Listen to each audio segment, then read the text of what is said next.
presuming competence of all non-speakers, which basically means assume every non-speaker with autism is every bit as normal and smart as any other kid and to treat them accordingly. Underestimated by J.B. Hanley and Jameson Hanley. Let's get into this book. So this book is about a father and his son who has autism, and he starts out the book saying that his son has the real autism.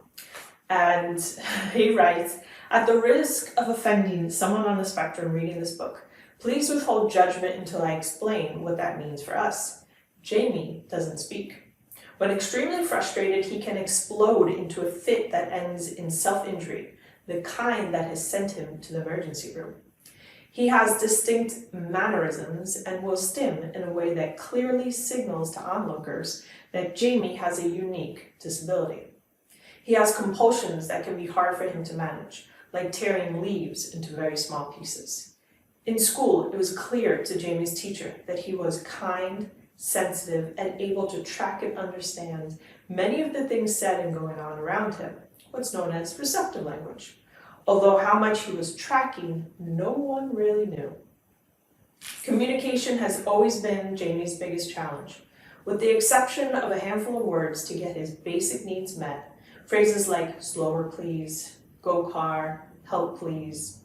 Jamie has been a non-speaker his whole life, despite many different communication methods. We and his teachers tried to help him get speak. So as you can hear from his father's description, Jamie is on the more severe end of the autism spectrum. And so when someone is non-speaking and they have autism, many times people, just in general, assume that this person is not intelligent. They don't understand what's going on, and they're just not capable of understanding life. And so that person gets marginalized, right? People don't believe that they can do high levels of really anything. And so here's another passage where the father, JB, is being, in a way, taught that his son is smart. So this all comes from the son starting to learn how to spell to communicate. That's the therapy's name, spell to communicate. And spelling to communicate, the person uses a pencil usually in their hand, there's a letter board, and they're doing gross motor skills to spell out their thoughts, and that's how they communicate. So the person who was teaching Jamie to spell to communicate was explaining to his dad should be practicing presuming competence. And it says here, another huge theme that Elizabeth teaches me is the notion of presuming competence of all non-speakers, which basically means assume every non-speaker with autism is every bit as normal and smart as any other kid and to treat them accordingly. I aspire to do this with Jamie all the time, but I know I fall short. I don't know what he understands, and sometimes I don't make the extra effort to explain everything to him, to try and anticipate his questions, etc., because I don't know if he's tracking any of it. But since Elizabeth explained this presumption of competence idea to me, I've been making the extra effort with Jamie, and it feels good. I email her to say, this deep dive into S2C, spelling to communicate, has already changed my relationship with Jamie, as I'm just giving him the benefit of the doubt that he understands everything. Oh my goodness. I definitely get a little emotional reading that because it is so true. I have a very different perspective on autism because I work with parents who are getting their children healthier, and behaviors and symptoms, things completely change. So I know what a child looks like when they're struggling to have control over their body. I know how intelligent they are. They just can't show it. And through work, when they get healthier and they can actually show it, their intelligence blows people away.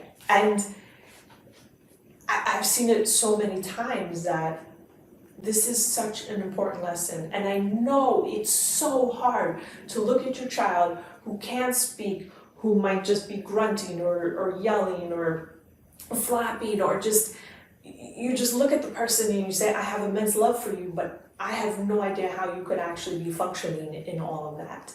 And it is so hard to have that presumption of competence because you only see the present.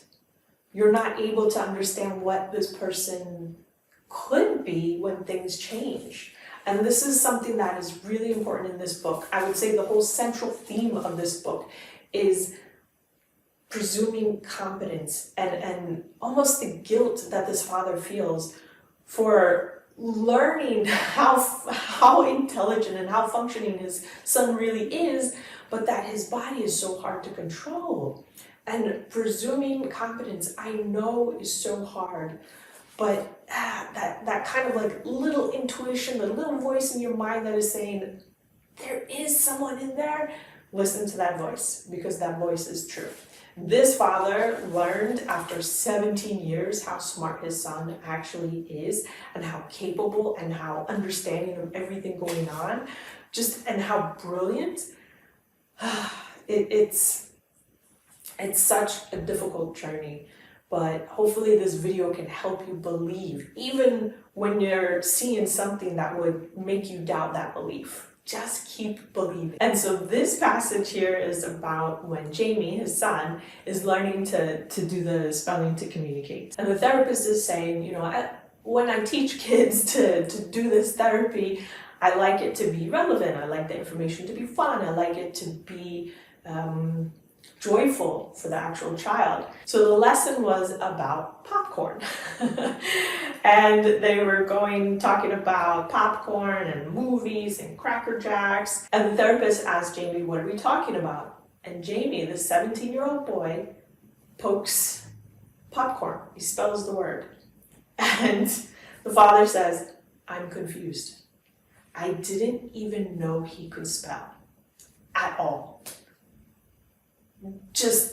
Could you imagine that? Think of your child or someone else's child who you think is not functioning whatsoever. You think they can't spell, you think they can't read, you think they can't do any math, right? Because they haven't been able to demonstrate it.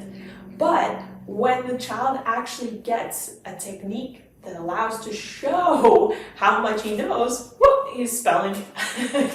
And it's just, it goes on and on about the dad just sitting there being blown away by how much information Jamie knows and just how amazing of a child he is and how smart he is and how he had been learning all along. Just nobody could tap into his brilliance and let him show how much he knew. And this is a really great passage. Oh my goodness.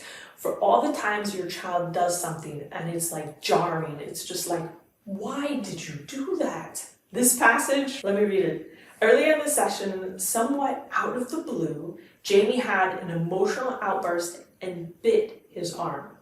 This is something we see Jamie do during times of anxiety and frustration. I'd say perhaps 20% of the time we have a pretty good idea of why Jamie is frustrated, but the other 80%, we are only left guessing and soothing him, hoping the mood passes soon. It's incredibly frustrating to not know why Jamie is having a hard time. And for the first time in 17 years, he's able to answer the question, what are you feeling right now, Jamie? What he spells out is worried about leaving here and returning to 3 boards only. That's the reason why he had an emotional outburst. Emotional outbursts in autism aren't just for no reason. There's always some type of frustration. And what he was learning was how to spell with 1 board as opposed to 3.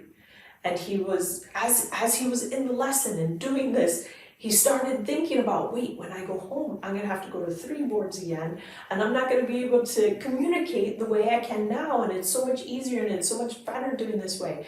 That he, all of a sudden, right, it seems like out of the blue, he got frustrated and bit himself, but it was because he was scared. He had this fear of not being able to communicate as well as he is now.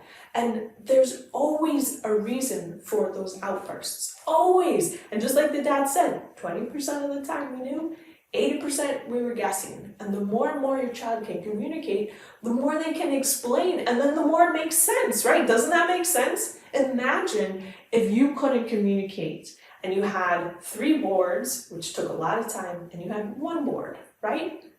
Just think about that. Would you actually bite yourself because you're like, oh my gosh, this is going to come to an end, and this is the way I communicate? It makes sense when Jamie can actually explain why he's upset. And then the great thing is the parents can soothe him and know exactly why they're doing what they're doing. And this last passage, the dad is writing about reflecting. So he writes, what Jamie is doing now on the letterboard flies in the face of everything BCBAs are taught to believe. They're taught that kids like Jamie, who are non-speakers, need ABA to help them navigate the world. The BCBA's answer for Jamie's miracle? It's not his words on the boards. It's the communication partner working with him. When I first heard this, I was astonished by how preposterous this was.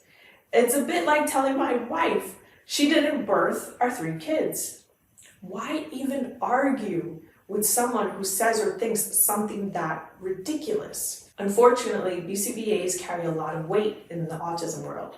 So their point of view, no matter how ignorant, can actually damage the credibility of S2C.